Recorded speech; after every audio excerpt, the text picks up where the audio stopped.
कमर चीमा, उम्मीद है आप लोग ठीक होंगे। दोस्तों, भारत के अंदर एक पाकिस्तानी लड़की, एक बच्ची, टीन, शी वाज़ टीन, उसको एक 19 साल, 18-19 साल की लड़की है, जिसका नाम आयशा रहमान था। उसको एक नई ज़िंदगी मिली है बिकॉज़ इंडियन डॉक्टर्स ने चेन्नई के अंदर free of cost heart transplant surgery की है। उनका एक एमजीएम हेल्थ केयर है चेन्नई के अंदर। बहुत बड़ी बात है। ये बहुत ही बड़ी बात है। कहा जाता है कि ये जो ट्रस्ट था, इसने तकरीबन कोई 35 लाख रुपए का ये प्रोसीजर था। और ये बिल्कुल फ्री ऑफ कॉस्ट जो है वो दिया गया है। ये पाकिस्तानी लड़की जो है, अगर इसको ये दिल ना दिया जाता तो obviously she would not have survived.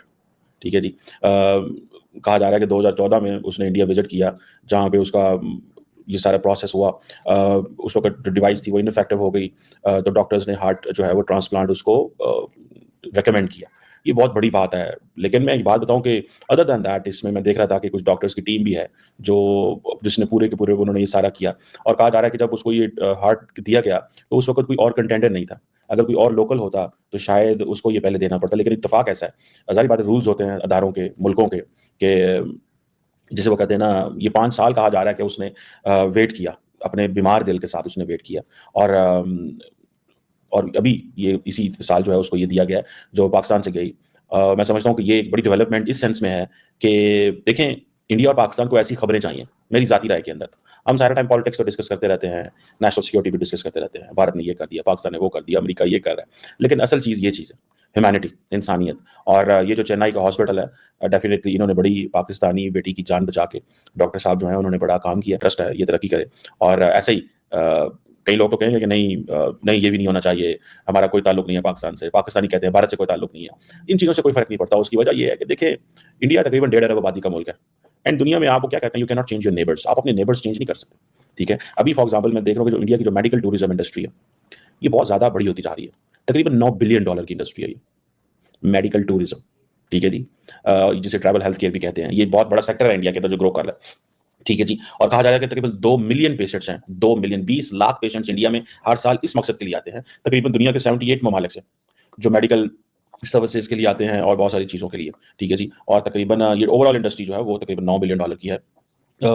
ये सुनने में ये आ रहा है कि तकरीबन ये 2026 तक ये 13 बिलियन की होगी। क्योंकि क्वेश्चन ये है कि अगर हम इसको थोड़ा सा बड़े पैमाने पे खोलें, लोगों को अलाउ करें, और इंडिया की ये सॉफ्ट पावर है। ठीक है जी। ये मेडिकल टूरिज्म, बाकी मुल्कों में तो लोगों को वीज़े मिल जाते हैं, ये पाकिस्तानियों को मसला रहता है। इसके लिए ज़ाहिर बात है, जो वीज़ा रजीम है वो थोड़ा रिलैक्स करने की ज़रूरत है। अमूमन जो वीज़ा है वो नहीं मिलता और क्वेश्चन मार्क लगे रहते हैं। हालांकि अगर लोग यहाँ से वहाँ जाएंगे, वहाँ से यहाँ आएंगे, तो but I urge here the Pakistani government, they should take an initiative. क्योंकि मैं इंडियन गवर्नमेंट को तो नहीं कह सकता उस तरह, लेकिन मैं पाकिस्तानी गवर्नमेंट को तो कह सकता हूँ कि वो एक फर्स्ट स्टेप लें और इंडियंस को वीज़ाज़ की अलाउ करें, उनको आने दें, वो घूमें फिरें। कुछ भी नहीं होता यहाँ पे, कोई नेशनल सिक्योरिटी कंप्रोमाइज़ नहीं होती। लोगों के आने से, आम आदमी के आने से, टूरिस्ट के आने से ये चीज़ें कंप्रोमाइज़ नहीं होती।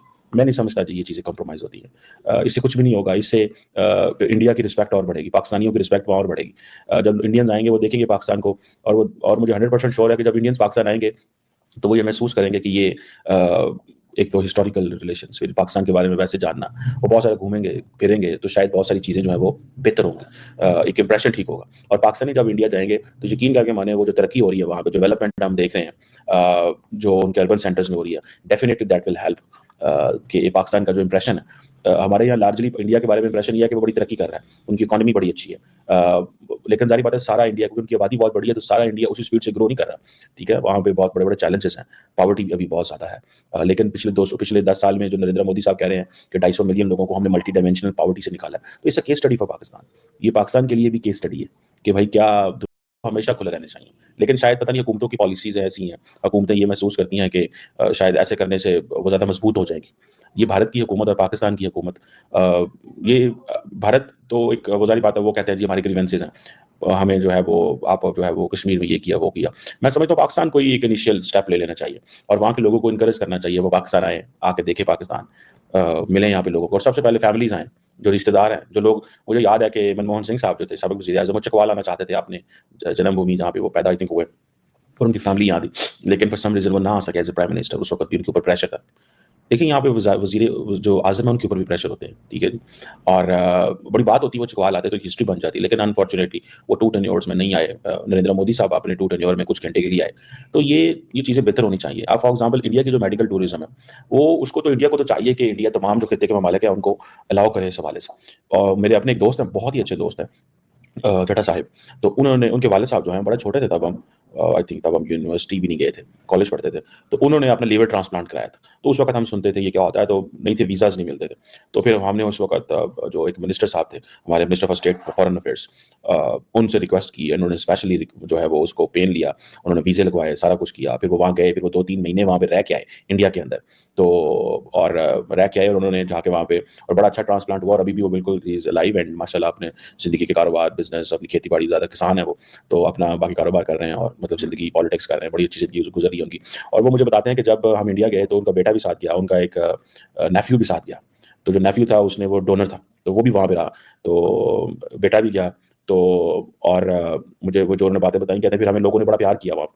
तो कुछ उनके इलाके के लोग थे, उनके गाँव के लोग थे, उनको पता था कि वो इंडिया में है, तो वो उनसे जाके मिले भी एंड वो बताते हैं कि वो पैसे लेके आए हुए थे और उन्होंने वो पैसे ये this is what I heard from them कि जो हमने हमारा खर्चा आ रहा था डॉक्टर के पास, तो वो जो हमारे रिलेटिव तो नहीं थे वो लेकिन जानने वाले थे या हमारा गाँव एक था वो कहते हैं, तो वो पैसे लेके आए हुए थे एक ब्रीफ़केस के अंदर कि नहीं आप ना पैसे दें, हम पैसे देंगे, आप हमारे मेहमान हैं। आप बड़े स दहाइयों के बाद आपसे मुलाकात हुई, कितनी डेकेड्स के बाद। तो इस तरह के जज़्बात भी मिले हैं वहाँ पे लोगों को। ये बेटी की तो एक स्टोरी है ना, ये आयशा की तो एक स्टोरी है, लेकिन ऐसे भी जज़्बात मिले हैं और मैं ऐसे लोगों को जानता हूँ। ये तो मेरे दोस्त थे, तो इनकी स्टोरी जो है वो हमारे सामने रहती थी हर वक़्त।